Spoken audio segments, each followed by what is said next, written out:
All right. Happy Father's Day, everybody. Happy Welcome Father's to Day. Happy Father's Comic Day, John. Book Conservation Show live. Coming to you for 14 of the last 15 weeks. As per usual, I'm joined by Captain Larry and Phantom Phil. How you guys doing? How was your week? Hey guys. Good. Well, I take that back. It wasn't that great. I had COVID, and I finally got my voice back. So it's still a little bit of that Skeletor thing going on, but it's for the most part I'm back. But it laid me out for like 3 days in bed, solid. I thought People don't COVID realize. was over. Yeah, It's just running around. Do you know that there are still 1,000 Americans dying each week from COVID? No idea. Right? I Yeah. mean, there's a lot of Americans. There's over 330 million of us, so maybe that's a vanishingly small number, but wow. Well, I understand that it's U.S. is like the worst for COVID in the world right now. So I wonder why. I'll volunteer to say that I got it. I didn't like it much, but I'm here. You know, I was supposed to be in China this week, but I had to go into quarantine, so here I am. Dang. Well, China's Glad to see loss that is you're our feeling gain. better. Yeah, I'm glad you're feeling Yeah, better. me Glad you're too. here with us. Yeah. So How about you, Phil? How was your week? Yeah. Oh, very good. Just busy, busy doing work on books. Yeah. Just staying You busy. may notice Sorry. I'm in a new venue. I'm no longer coming to you from an undisclosed location in the Texas Hill Country. Coming to you from an undisclosed location in mid-Michigan. Oh. And these are actually paintings my mom did. Wow. Oh, I'm very Impressive. guys, I'm in my mom's basement. I'm hosting a comic book You're in your live mom's show on basement. YouTube from my mom's basement. Yeah. I've done it. Okay. If you had that on your bingo card, everybody, you win. Yeah, you went full circle. Welcome. Listen, happy Father's Day to everybody. Happy Father's Day, Larry. Thank I you. hope You too. everyone out there had a you great too. day. Yeah, happy Father's Day. Thank you. This is a little bit of an odd one for me. First Father's Day since I've been a father that I'm not with either of my daughters. Actually, that I'm not with both of my daughters. However, I got to spend the day with my dad. That, you know what? Which I haven't been able to do on a Father's Day in quite some time. So it was actually really nice. Yeah. Let's do some shout outs. Mike's here as always. Hello, Mike. Thanks for joining us. Peter's here. Ben. Hey, everybody in the chat. Starman. Don Carter. And Sean. Welcome. Sean Freeing, welcome. Yeah. Well, we have, I think, an exciting show. I think it's going to be really fun. We have a show in kind of two parts plus a bonus. And before we get started, we're going to start with our fair market value as we normally do. It's actually a little bit of a twist this week.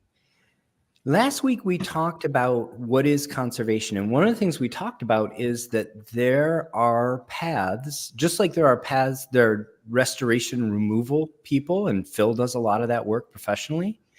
And so there's a path from the restored label to the conserved label. There's also a path from a qualified label to a conserved label. Both qualified and restored labels typically sell at a bigger discount to a universal than does conserved. So there are opportunities for creating equity with both of those paths. I'll say that with an asterisk because green label, qualified label, it's kind of a catch-all label, and there can be a lot of different things in there. It's not always as deeply discounted as restored. It does depend a lot. And as always, buy the book, not the grade.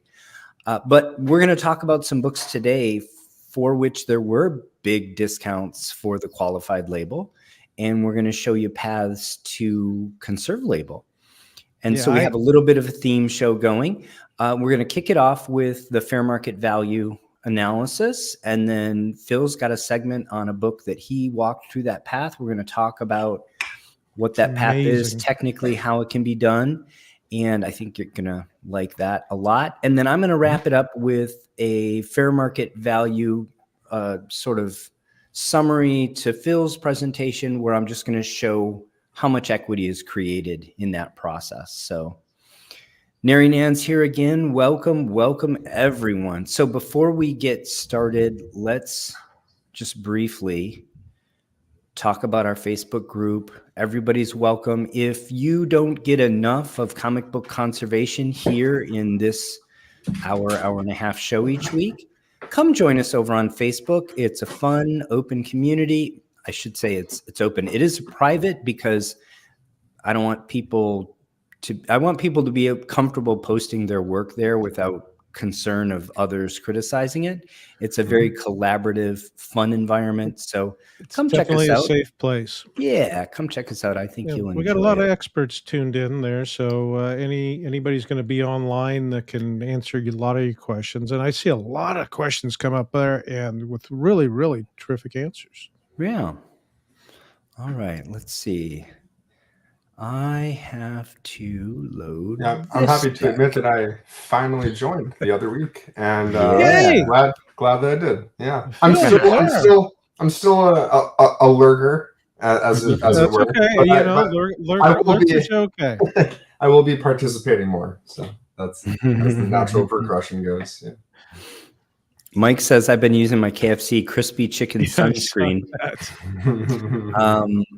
I have been getting some sun. I've been working outside. I've been doing a lot of things, but working outside has been one of them. So here is our opening segment with a twist. What are qualified comic books worth? So I went to the databases looking for some books that would support Phil's segment today. And I found this great example. If you don't know this book, New York World's Fair Comics, the number is literally number 1940. There was also a number 1939, interestingly. That's a big book, 96 pages. It is a big, fat book. It was 15 cents at a time when 64-page or 68-page comics were 10 cents at the time, because this is early pre-war, Golden Age. It also has the distinction of being the first time a whole bunch of characters were in the same book, and the first time Batman and Superman and Robin share a cover. Now, they do not appear together in story. They don't meet one another or interact. The first time they do that is actually in All-Star Comics number 7. False advertising. False advertising. Bait and switch. The biggest, it's known as a key for having... For being the first time they appear together on cover. Also, it's a very early Robin appearance. I don't know exactly. It's third or fifth Robin appearance, something like that, right? So kind of an important book, kind of a big book. And not as rare as some of the Golden Age books we see, but certainly... not a common book, not one you're going to pick up at the corner store or you're likely to see at your local comic shop. 129 universal in census, 2 signature, 25 restored, 7 qualified, 0 conserved.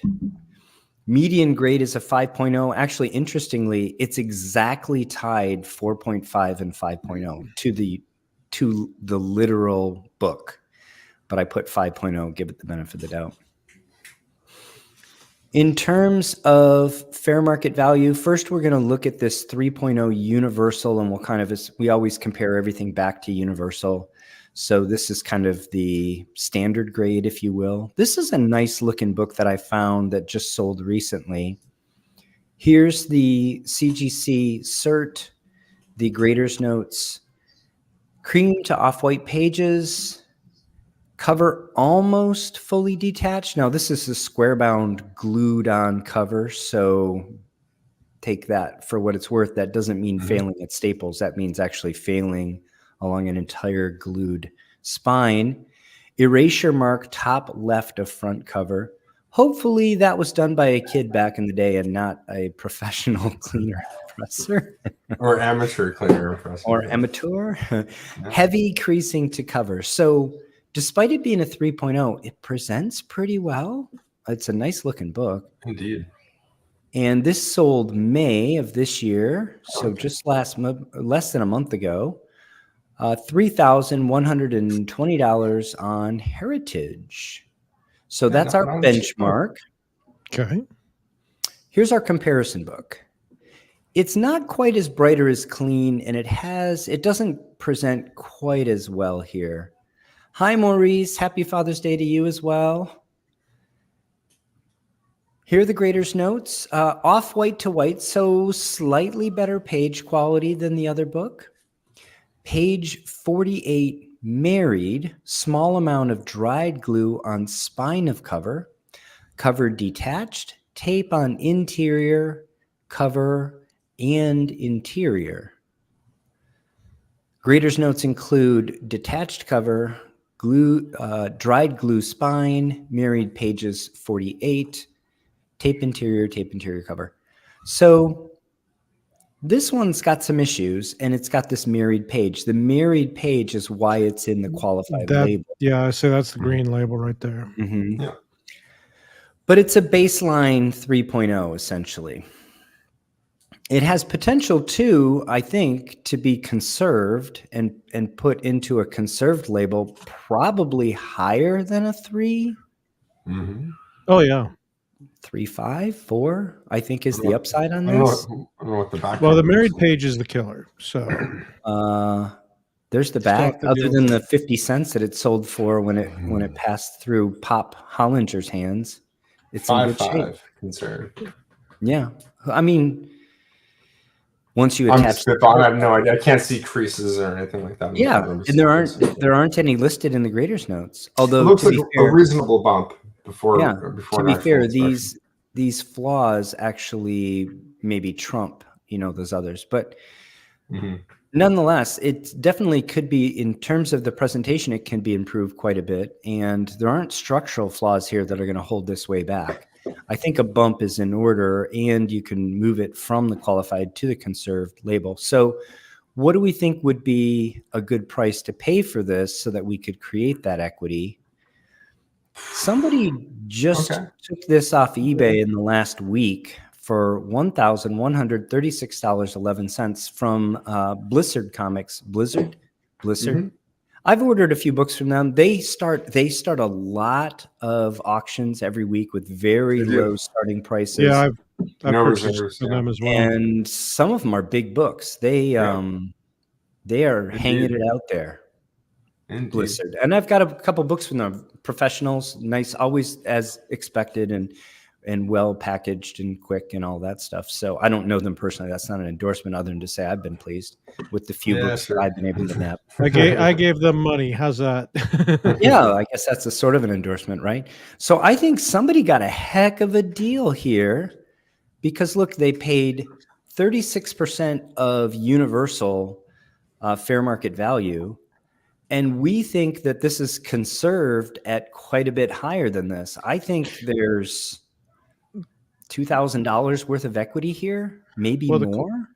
The question in everybody's mind is, how do we get it from that green label to a conserved label with a married page? That's a pretty good segue. I do have a summary page before the segue. I thought I'd throw that in there. You did a great job. So in conclusion, basically, qualified graded comics can represent a huge opportunity to create equity through conservation. And you just have to know why it has a green label and what potential work could be done. And that's a lot about what this show is about and what this segment is about. So hopefully folks found that entertaining and informative. And with that, I think it's time to go to Phil's deck, and I don't quite have it pulled up. So if there's any questions or comments you guys want to highlight while I'm pulling it up. I was going to tell everybody, in case you're wondering, the three of us talked very briefly before the shows and organized the shows, but anything you hear live here is pretty much ad-libbed. We don't script out anything. Which is the best way for us to talk. I like doing it that way, because that way we're bouncing everything off everybody's different ideas. So, yeah. Merriman. Yeah, so I saw this question. Yeah, I did too. I was going to bring it up. So the difference between a 0.5 blue label and the green label, what's the word I'm looking for? This is the same version of the book with a green label for qualified grade. How would it be viewed in the associated value? So in my own personal opinion, I would say to refine buyers, they go for the same price. It's really just a matter of preference. I was going to say that too. It really yeah, is. Some people like the green label. Some people want it to just be the 0.5 blue label. I don't see a difference in price myself. I don't know if you guys have a different experience than I do. I actively go shopping for green labels, actually. As long as they're not, I have criteria: missing pages, missing pieces, or trimmed. Well, trim's going to give you a restored, but I go looking for them because you want something that can be transformed into a conserved label, as we see here. Another segue. Yeah, I would say you have to go back to the comment I made about qualified labels being a catch-all type of label. So CGC uses green for a lot of things. Like, for example, they use it if there's a single missing wrap or single missing page, cutout panel. Famously, Hulk 181 with a missing Marvel value stamp will get a green label. As long as it's above a 3.0 base grade, I believe, or 3.5, one of those two. So, can I jump in on that? Because I had please. A question somebody asked me on the side about that specific thing, the missing Marvel value stamp. If somebody were to leaf cast that and fill that space, the stamp is still missing. However, the page has been filled. What label would that get? Pretty sure that'd be conserved. Yeah, that's what I'm thinking. Would it be conserved 0.5 because it's still technically incomplete? Nope. I don't or think would so. It be conserved and they factor it in for just think of it, color loss? Well, think of it with basic rules. Does it affect 80% of the grade is in the cover? Yeah, that's how it presents. A panel missing, but then filled back in, is not really a panel missing. It's part of the. It's a defect, yes, but it's not as severe a defect. It was an interesting question, and I didn't have an answer for it, so I was saving it to pose to you two. Yeah, if you taped in a Marvel value stamp, then I'm almost positive you would get a restored grade. Yes, I think because that's like pieces added with tape, which is the one subcategory of tape where you would get a restored label. And it would also we take that Marvel value stamp and we leaf cast it back into the wrap. Yeah. That's really the best thing that you can do. Conserved with a small defect. Yeah. Basically, I think you'll still have some sort of notation on the label, but I think it would be a conserved. You guys know I have a Marvel value stamp booklet, right? And I got the Hulk. Yeah, they're pretty cool. Oh, you were one of those guys. No, I didn't make it. I bought it after the fact from somebody. Okay, yeah. You're calling us from your mom's basement. So I would say though, just to clarify too, there is one more of like the exception, not the rule. Let's say you have a heavily beaten and tattered copy of a book that's complete, but otherwise, I mean, it looks like it got run over. You can still get a 0.5 with that book that's complete. And that 0.5 complete copy, I think people would value more than a copy that would be missing a page and get the 0.5 grade otherwise, because the book is still complete, even in lower grade. So there are exceptions. Yeah. Our book we're looking at right now, X-Men #1, I've seen a 0.5. The cover is literally detached and in pieces. All there. But it's all there. So more valuable than one missing the back cover or the front cover or the top of the front cover, or etc. All of which would normally net you a 0.5. Actually, I'd like to stay on that comment a little while longer. I want to flesh out the comment that Larry made about actively hunting for green labels. So if we go down the list of things that get thrown in there, so missing pages get thrown in there. Another thing that gets thrown in there, which I think is a huge upcoming opportunity, is unwitnessed signatures. Yeah. So here's an opportunity for you right here. Go find those unwitnessed signatures, take a gamble on them, resub them, pay the fee for JSA to It's not much. do the signature verification. Now you've got a yellow label, green's gone. You've created a whole bunch of equity just by taking a little bit of risk on. It's like a black label too, just to clarify. Oh, true. It's slightly different than the witnessed yellow, which actually it's kind of a little better looking. I like it. In my opinion. Yeah, it's I cool. like it. It's a cool label. I just this week I mailed off a Ironman Submariner #1 that was signed by Gene Colan. I had it verified by. Where was it signed? Right on the cover. Oh. I had it verified by CBCS, and I've had it for a while, and it's been sitting on the shelf. And now I just sent it, slab and all, to CGC to have JSA redo it. I just wanted the CGC, slab. So and I had another green label that I didn't even realize that there was an autograph on the cover, and it came back a 9.8 green label. I went, what the hell? And I started looking at it, and I was like,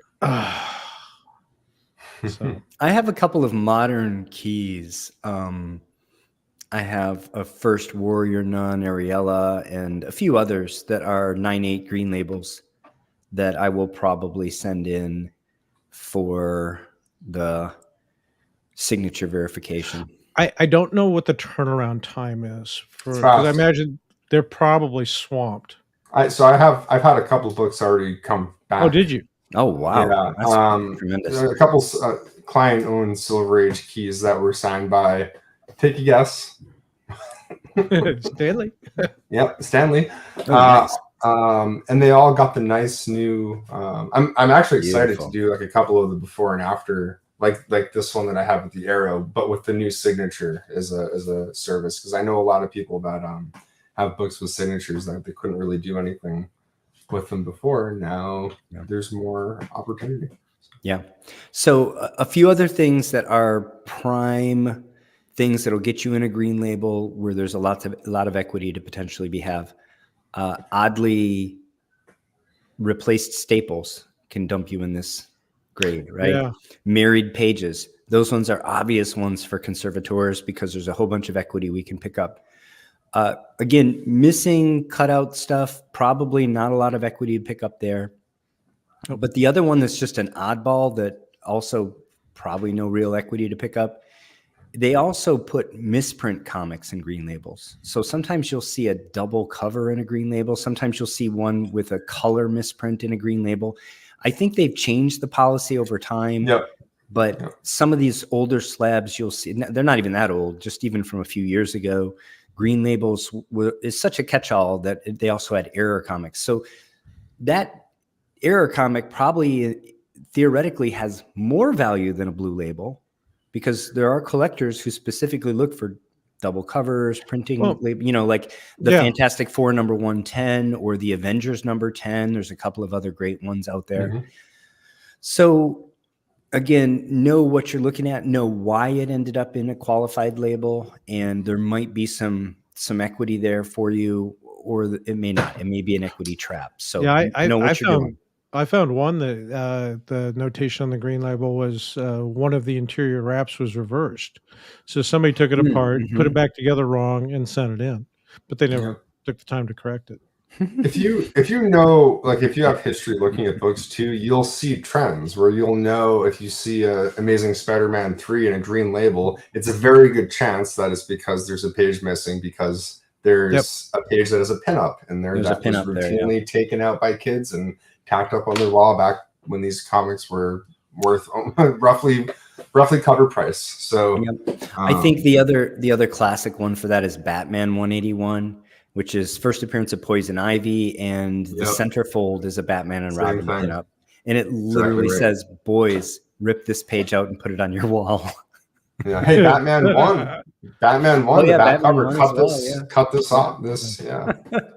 It shows little scissors illustration. Cut along the dotted line. All right. Well, with that intro, Phil's going to show us a really exciting project that he worked on with the results and Cool. some of the during process work. So take it away, Phil. Alrighty then. So as you can see, dead giveaway. This was the before and after. So this is the story on how you can have a book in a qualified holder based on the unique specifications of this book and get it into a conserved label. So in this case, the reason this book had a qualified grade is because if you look, I think the next photo has a picture, okay, perfect, of just the whole book. So you can see just beneath X-Men 1, Marvel Comics, at the very top, right beneath there, it says married cover in all caps. So this copy was a book that had lost its cover, and then someone found a cover from another copy that was either incomplete or just the cover, and they put these two things together and tried to make one copy. When they submitted to CGC, however, based on some of the pictures you'll see next, it was very obvious that the cover was married.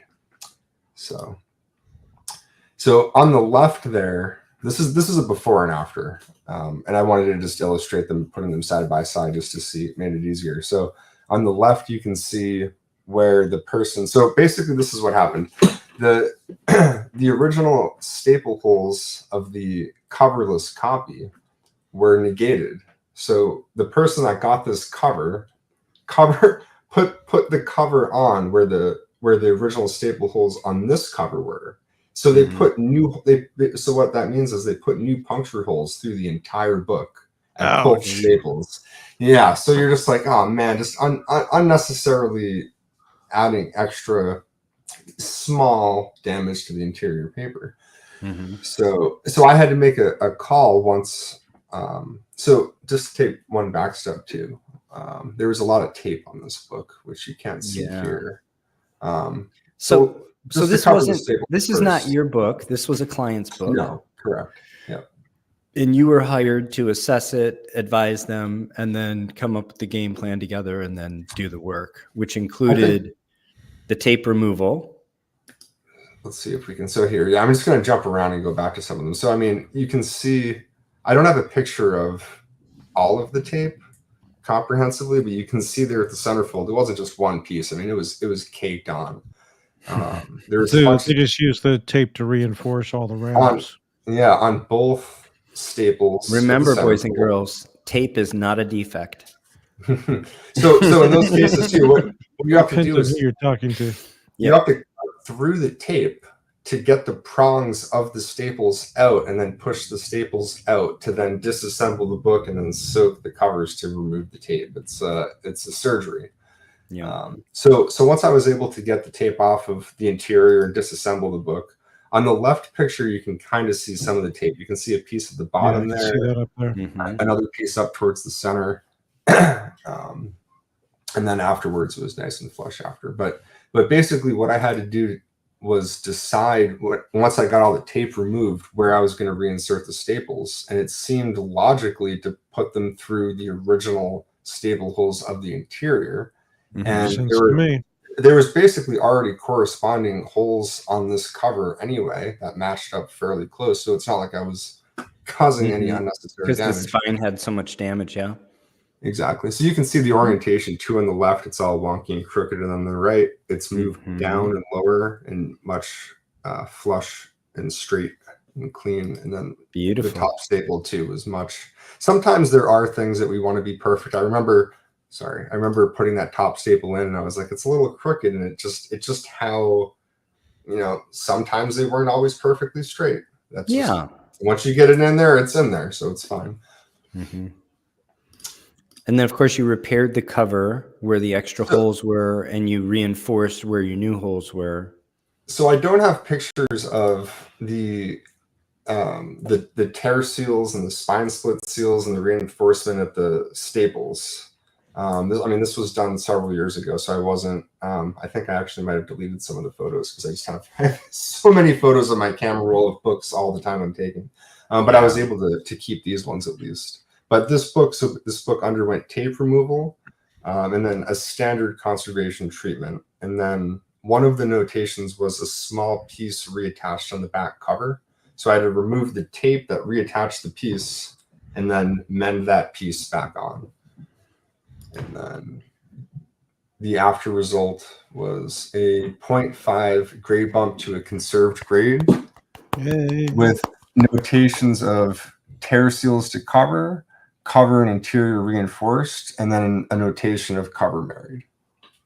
Incredible. So there were limiting defects on this book, so it can only get so high of a grade, but a small grade huge bump is a bump nonetheless. Well, huge. No, the biggest thing is Yeah. going from qualified to conserved label. Really, So, I mean, yeah. had you made that and gone down in numeric grade, I think it would still be a win. Frankly, to go up in numeric grade and to present so much better, this is a huge victory in my book.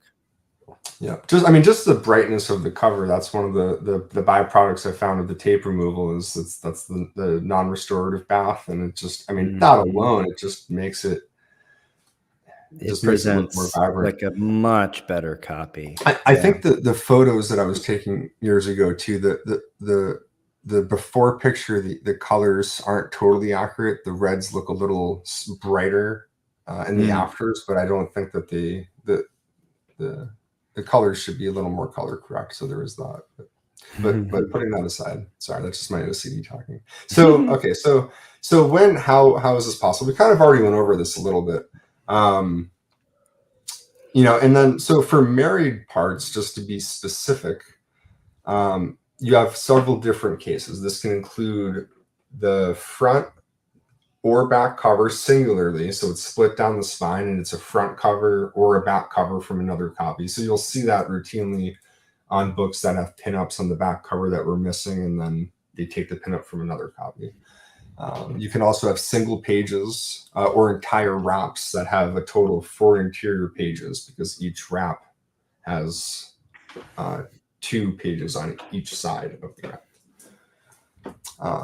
So again, with the addition of any amount of professional conservation, books can receive a conserved label. So part of this too is you're trying to maximize the grade.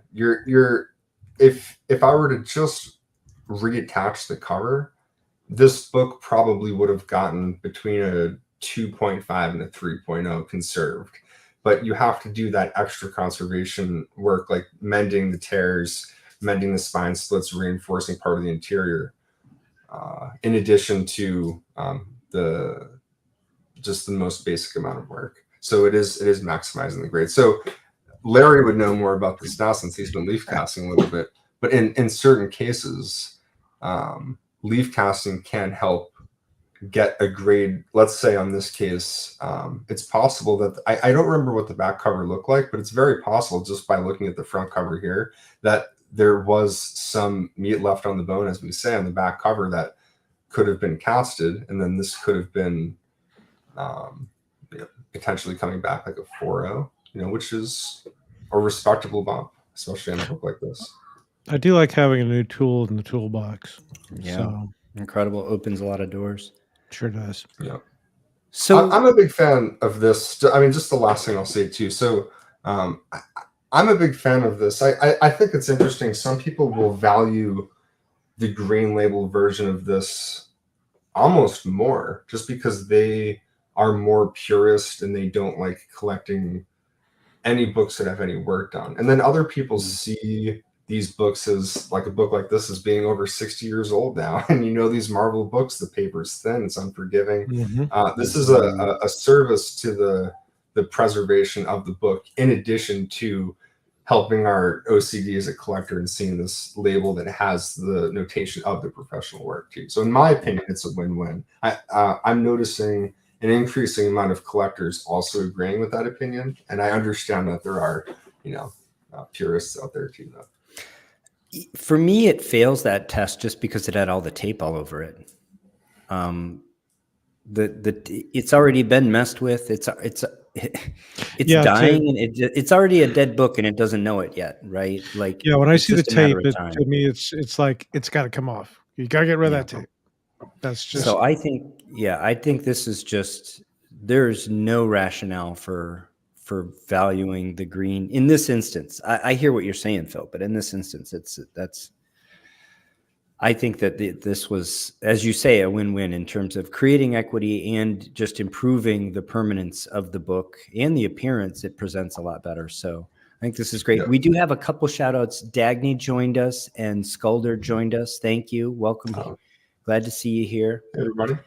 I have a segment that will follow on from this and talk about just how much equity you did create, if we're ready for that. But I think there are a couple of comments I wouldn't mind hitting on. Here's a great example from Maurice.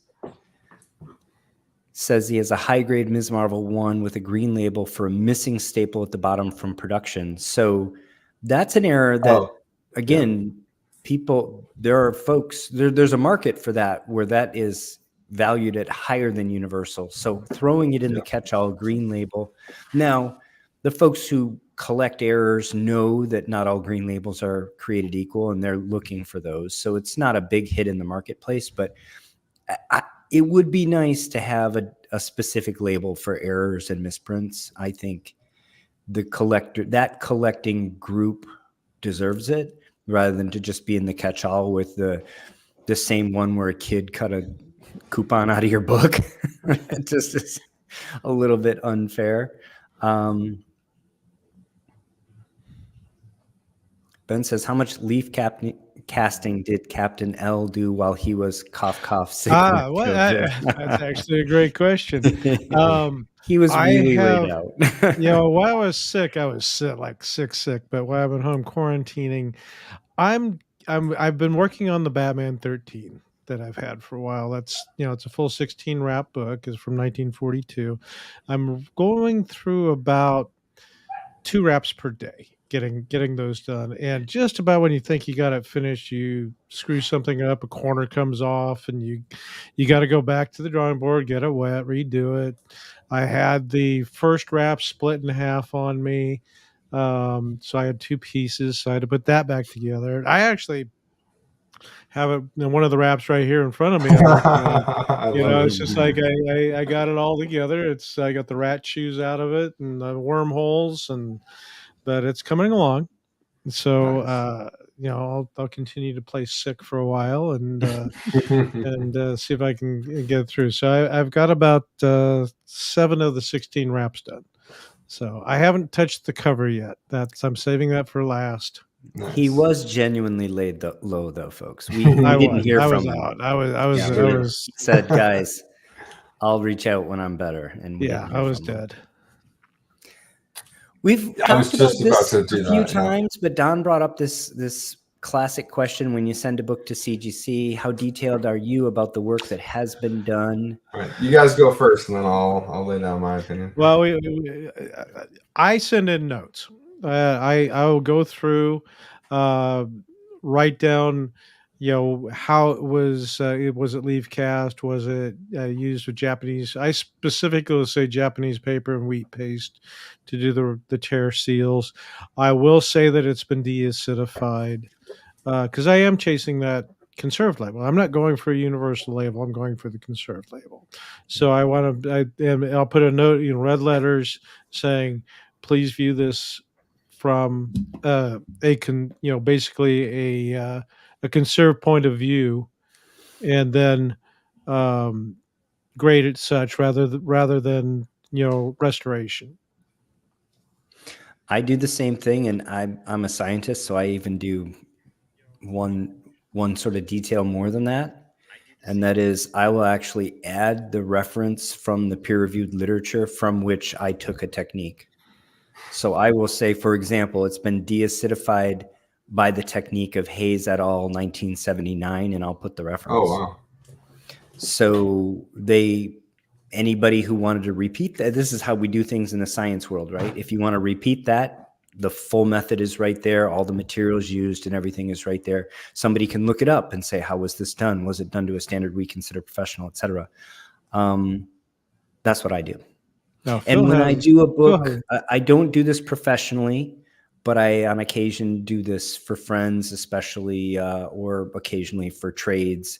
And when I do, I provide essentially that work done with a bibliography to whomever I'm sending the book back to. They can choose what they're going to do with it. but that's what I provide.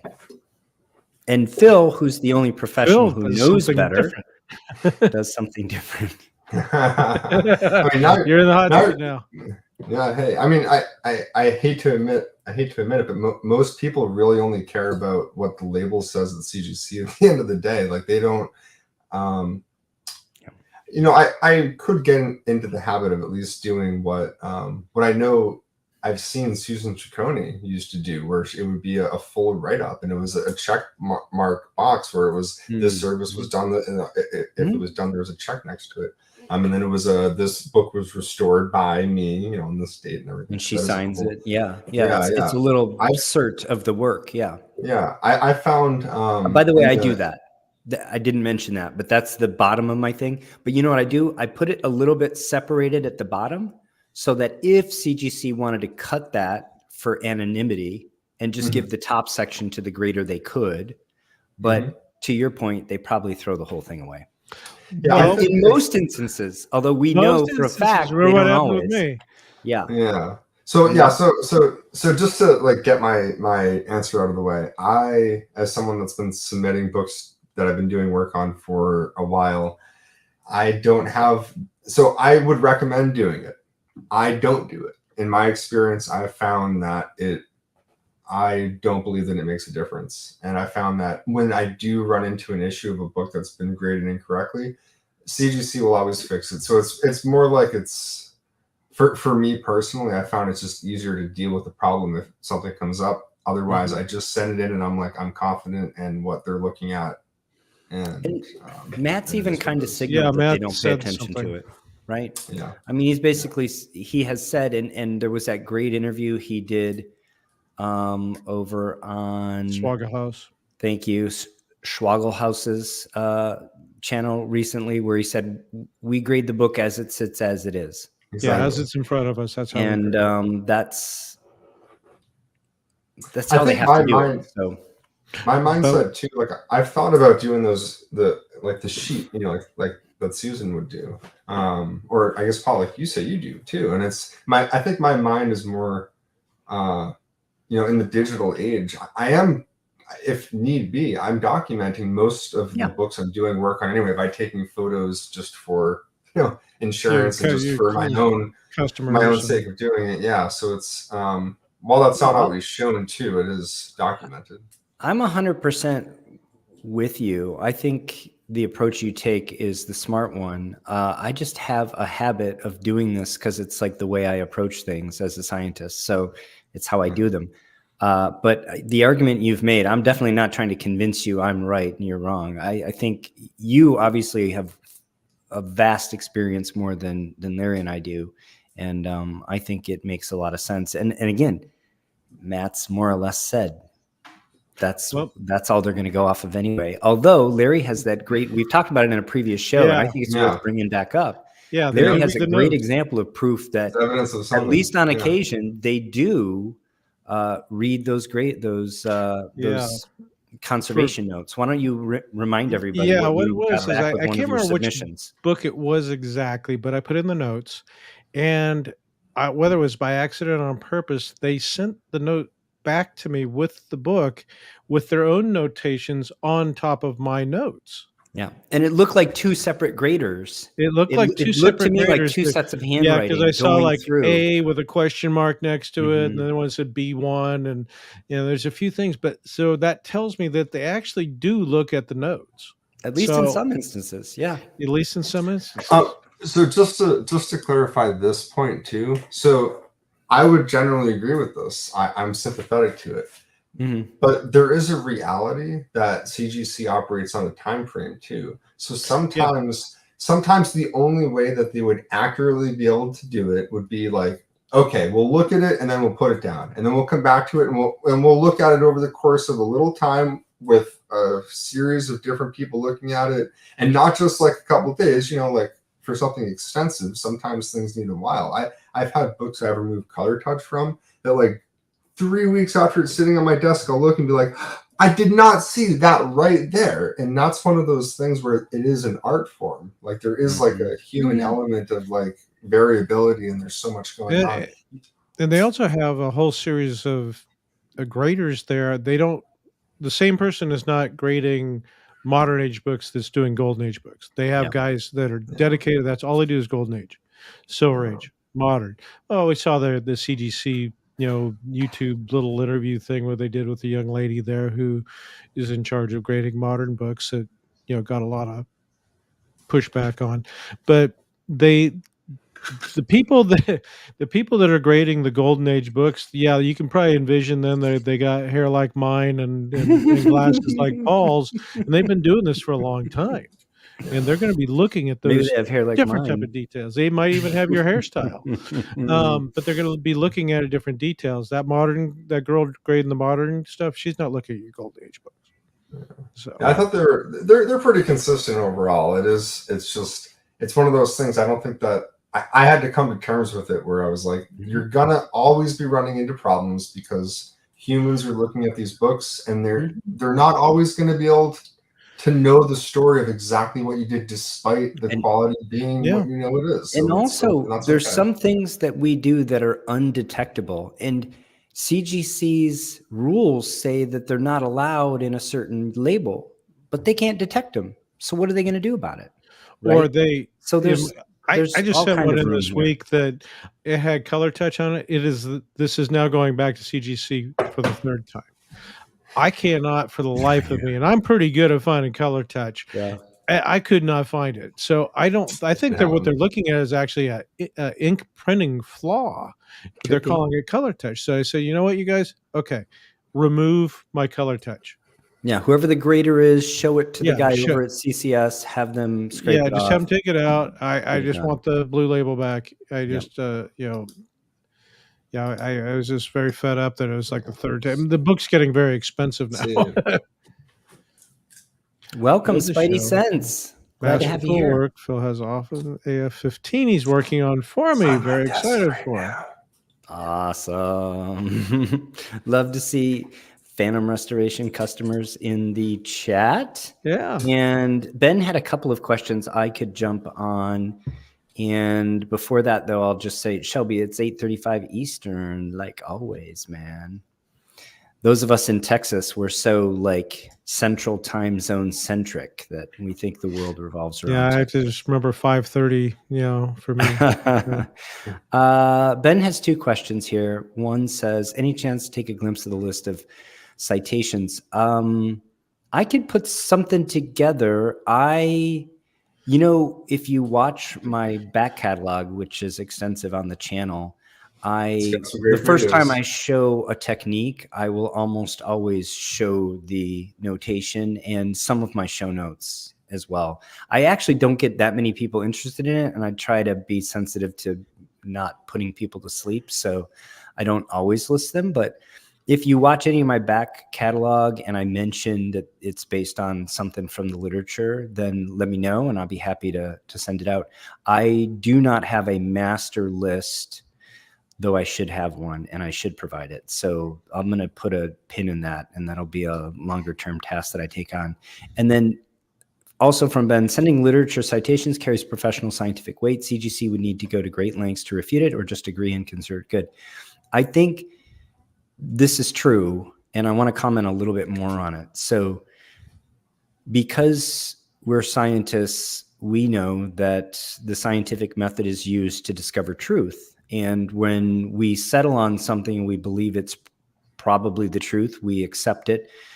Does not mean it's necessarily the truth. Sometimes something comes along and it's demonstrated that there's a better truth, and we abandon the old truth. And that's what being a scientist is all about. But I will say that I completely agree with this sentiment. My thinking on this was, I think this is the correct way to do it. I've studied the literature on paper conservation and museum curation, and I'm going to tell CGC that I think this is the best way to do it.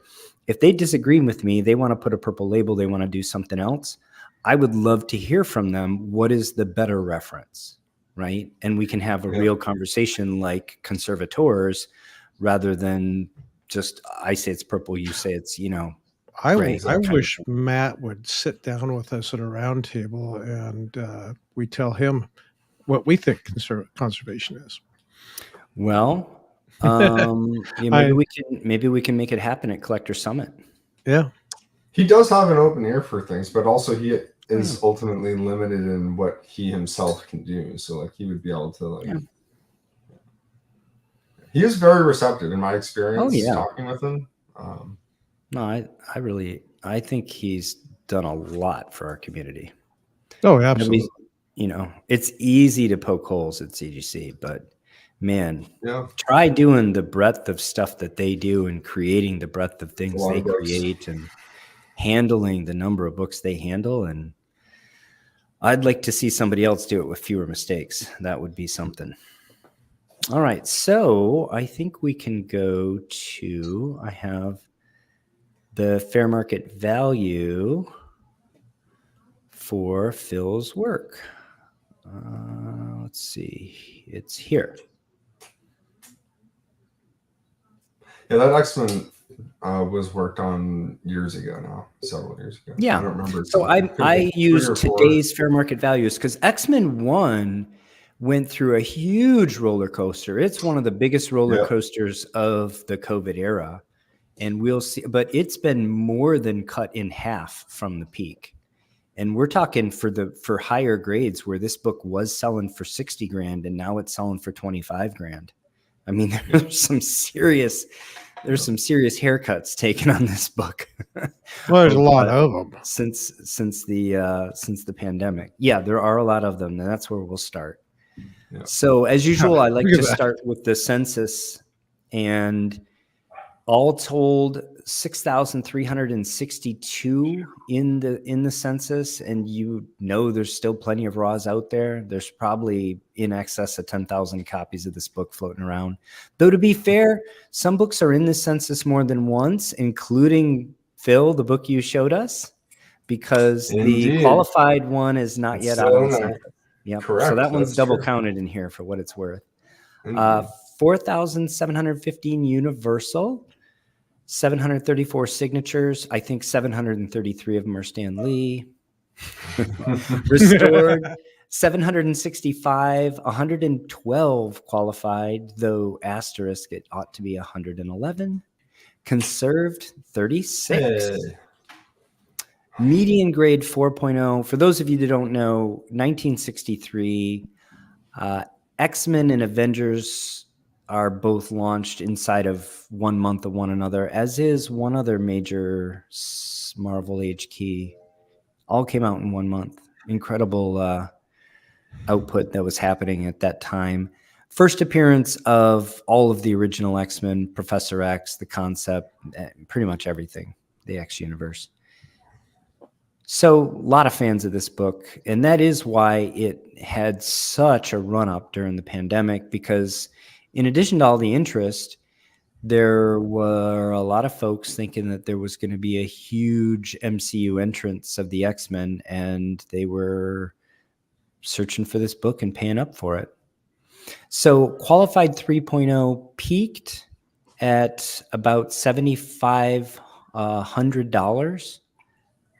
And I happened to find, actually, it may have been a little higher than that. I happened to find the eBay listing from which your client purchased this book, Phil, but unfortunately it was a best offer accepted. And there is a way, as long as the eBay page is still up, to sort of look at the source code from the page and find out what someone paid.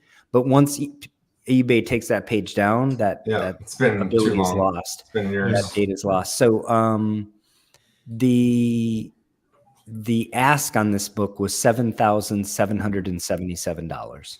So it sold for something less than that. It could have been 3 or it could have been 65. Yeah, that's tough. Yeah. It sold for something less than that, but we're not concerned with that. We're concerned with today's fair market value because that's the only way to kind of compare it to other books today. So the last sale was actually under $4,000 because it was another book that was listed for $4,000 and a best offer was accepted. However, the previous one before that was $4,051. And in the trailing 12 months, you have $4,051 to $4,651. So I called this book fair market value $4,000 because although the last sale happened at less than $4,000, you have quite a few in the trailing 12 months that happened a bit above that. So, and for what it's worth, Go Collect calls the fair market value 4,051. So I think we're pretty much on the nose there. Cool. So that's the qualified 3.0. I had to do universal conserve 3.5 because there's never been a public sale of a 3.5 rather conserved. And then we'll use our formula to figure out the value of the conserved sort of conservatively. So universal 3.5, because it's such a plentiful book in the marketplace, we have plenty of data for this. We know exactly what it's worth. And you can see the graph there. You can see this book peaked at $19,200 in the pandemic. Wow. It's been trailing down ever since. Maybe it's stabilized here, unclear to me, but in the trailing 12 months, we've had a low of 5,500, a high of 9,300. I did not go to look those up to see if one of them had brittle pages and the other one was white, or you know, if there's reasons for the big range here. But pretty tight for the last 5 sales, right around 7,500. So fair market value on this is right at 7,500. Again, your mileage may vary if you are somebody who likes to bargain hunt or somebody who just gets hooked on a book and must have it. I chose to use 2/3 of the universal value for the conserved value. I think that's more or less what our data have been showing us, though we all know there's quite a bit of variability. But I think that's a fair number to use. So 2/3 of 7,500 is $5,000. So conserved 3.5, I put at $5,000 for fair market value. I think that's fair. And that means there was a little bit over $1,000 equity created here. And I think that's conservative. I think right buyer, this book goes over $5,000.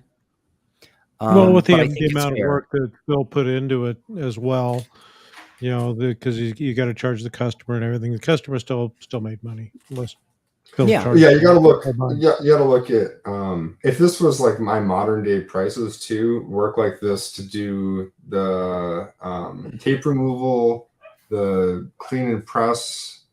You know, you're probably looking at like $350 for the work. Maybe a little bit more, maybe $400. So factor in grading fees after that, like you're still going to be up several $100s. And really, there's a lot of compression, you know, when you look at a book like this. So really, I mean, if you're patient, you can find someone that looks at the book and says, "Wow, this book appears much nicer than the technical grade," which I think that this copy does from the front cover. Oh yeah. And you know, maybe you could get a little bit more than just a couple $100 extra out of your investment, which or if you just hold it for a little longer too. It seems, in my opinion, that the bubble kind of has been erased, and a lot of books are kind of back where they were and stabilizing more or less where they were before this huge. It does feel that way, and especially for the X-Men books. And Ben's hit it right on the head here. There's a lot of heat. Yeah. There's a lot of heat in X-Men right now because of X-Men 97. They've always been such a popular, probably one of the most popular Marvel brands aside from Spider-Man too. I mean, it's absolutely. Character. Chris Claremont did so much for that franchise. It's well, and John Byrne too, but for me, Chris Claremont. Let's see, what does this say? Hey, Dr. Paul, sorry to stop by a bit late. Wanted to say hi, let you know I started my pressing journey this week. Oh, yeah. Awesome. Yay, good job. The Collector Summit. I do not believe there is a date set yet. I have been refreshing their page. Yeah, me too. There's no date set. Tickets have definitely not gone on sale yet. No. Last year's was in October or November. November. It was in November. Right. It was actually after. It was the first week, Halloween. Yeah. So I think we're all waiting with bated breath. I will say this, at the risk of others running out and selling out the tickets before we get ours. They did, a Collector Summit did post that there was going to be an announcement June 17th, which is tomorrow.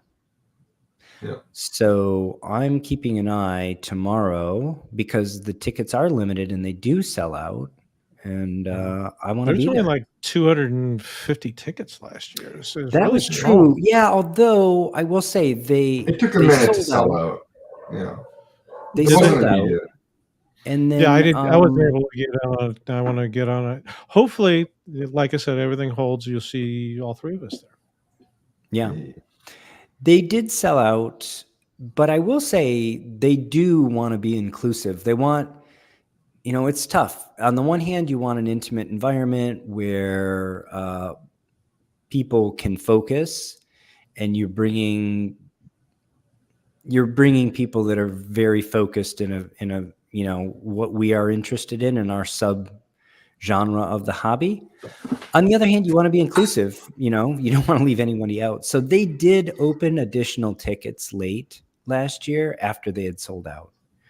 So if it does sell out and you are watching this later and really want to go, definitely follow Collector Summit and keep an eye, and they may open some tickets back up.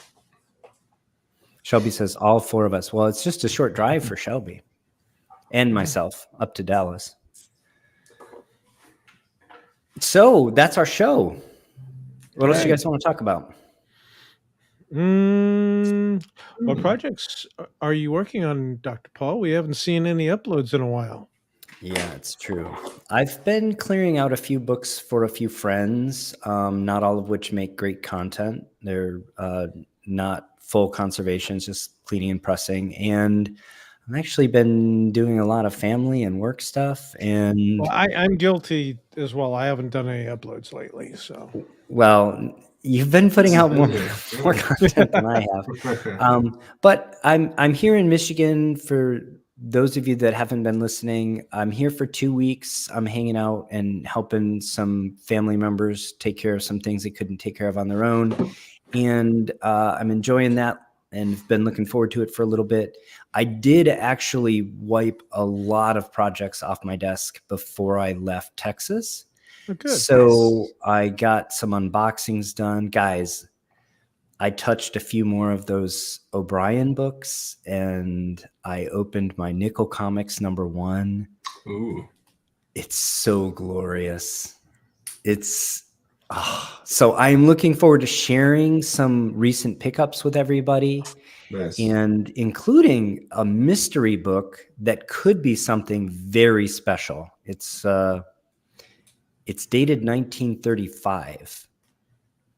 If that's a clue. I hope that's some. We know the book. I hope it's exactly what you think it is. I think I know So what I'm you're going to talking be. There is some upcoming content where I'm going to be unveiling that, and so it's going to be exciting. But I've been helping some folks out, including my buddy Mike Hugo Danner, who's here. I'm helping him consign a significant lot of original art to upcoming heritage auctions, and when those are actually listed, we'll mention them here. See if anybody wants to bid on those. So yeah, just been busy, and I've thrown my creative juices into this live show, and I've really enjoyed sort of we appreciate all the work on the segments every week. And so I'll get back to it, but it's it's sort of like life has these seasons, and it's not my season right now to be aqueous bathing comics. I just this week sent 36 books to Heritage and consignment. Oh, yeah. Nice. And a lot of them are the ones that we've talked about before.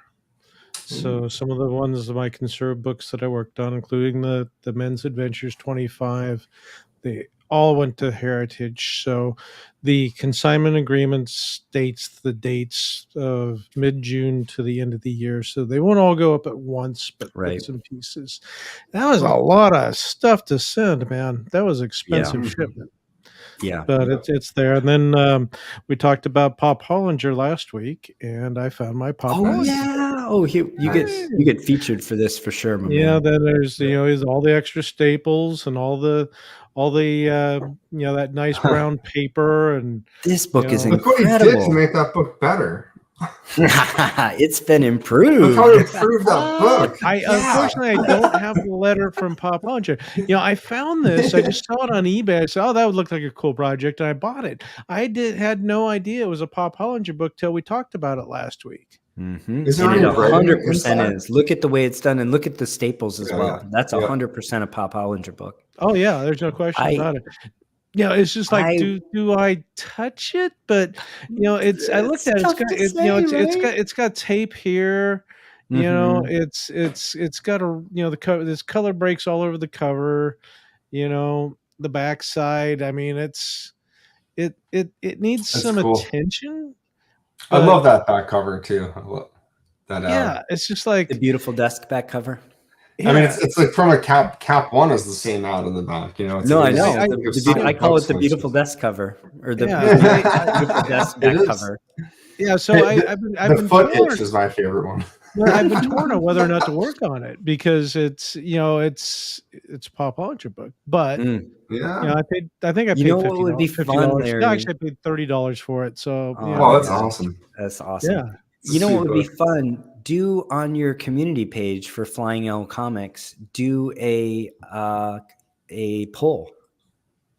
Should it be conserved or should it be left? It'd be fun. I conserve it? That's actually a great idea. You don't have to make it a binding poll unless you want to. Yeah, I'm not gonna touch it for a bit, because I'm trying to get this Batman done, and it's been murder on me. But you just keep your focus on that. Yeah, I know, and I'm trying to be patient. And you guys know I work at a fairly fast pace, but this is like a 1942 Batman 13, and I gotta do it right and not screw it up. And there's no Japanese paper we paste. Everything is leaf cast, and so I want it looking beautiful when it's done, and it's slow. It's slow going, so I can't wait till it is done. Yeah. So I try to treat every book like it's an important book, but the reality is you work on some of them many times over, and you can get a little jaded. But I've worked on some single-digit Batmans, and the whole time you're paying full attention. you really are, because you can't afford to screw it up. And it's just, the other thing is and with Phil and both Dr. Paul as well, is just like, just because what you see on our channels, we're also working on like 9 other books at the same time that we're not videotaping. We're just getting those done to get them out the door. And I've got several of books sitting in the room that are just half finished. It takes a lot more time to create content, guys. Like, I could conserve a book in an afternoon, or I could spread it out over 3 days to create all the content. Yeah, creating the content is part tough. of that's on me. I'm meticulous, and I don't like just saying things without being able to reference, and all the things that I do. But I think, there's an audience for that. I enjoy it, but it is time consuming. So yeah. And speaking of, let's promote this. Shelby. Yeah, Shelby's been pumping out videos in our absence. He's taking up my slack, hasn't he? He's making us look bad, actually. So go check out Shelby's comics, and he's been working on several projects, and I think I've enjoyed watching them. So hopefully our listeners here will as well. Yeah. I don't have anything else to share today. Yeah, I think we're good. We actually had a short show. Now time to sign off from my mom's basement. Yeah, I'd say you'll be there next Sunday as well. I will be. I'll see you all. I'm failing the name because I had a client I'm very appreciative of who was in the chat who mentioned AF-15. Yeah, I had another AF-15 too at the same time that had, and forgive me, you guys would know what it's called.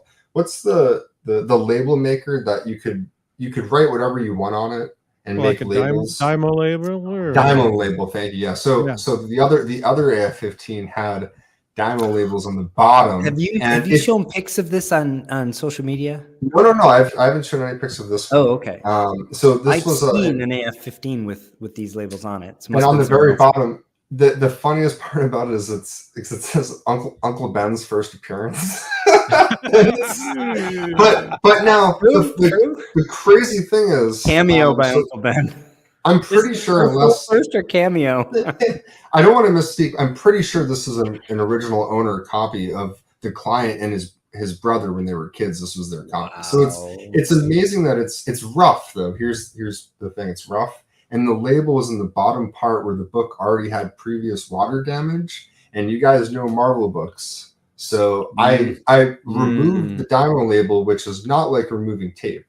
Like the adhesive on those labels is very unforgiving, and Marvel covers are very unforgiving. So even being able to get the label off, scraping the adhesive, I have some pictures of it, and it's like you look at the gunk, and it's like how anyone got the gunk off without massacring the paper. I had to give myself a pat on the back because I'm a perfectionist, and I look and I was like, man, it doesn't look as good as I would have liked, but really it's like, you got it off, and I didn't massacre the paper, so it was a win. But it was like, if it was a Golden Age cover, okay, it would have been a little easier. But you're working from a very unforgiving Silver Age Marvel where you just look at it the wrong way. The inks, you're like, oh, they're on my finger. How'd that happen? So it's like, yeah, I know that one.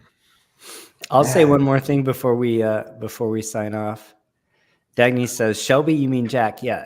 If you're familiar with Shelby's comics and his channel, you've watched any of his content, you know that it's Jack's world and Shelby's just living in it. And Jack is the cat. Yeah. All right, everybody. Have a great week. Again, have a happy Father's Day if you're a father, or hope you enjoyed time with your father today. If your father's still around, I did with mine, and I feel truly fortunate. So thanks, everybody. Have a great week. And we'll see you until next time, take care of one another. All right. Bye, everybody. Bye now. Bye, everybody.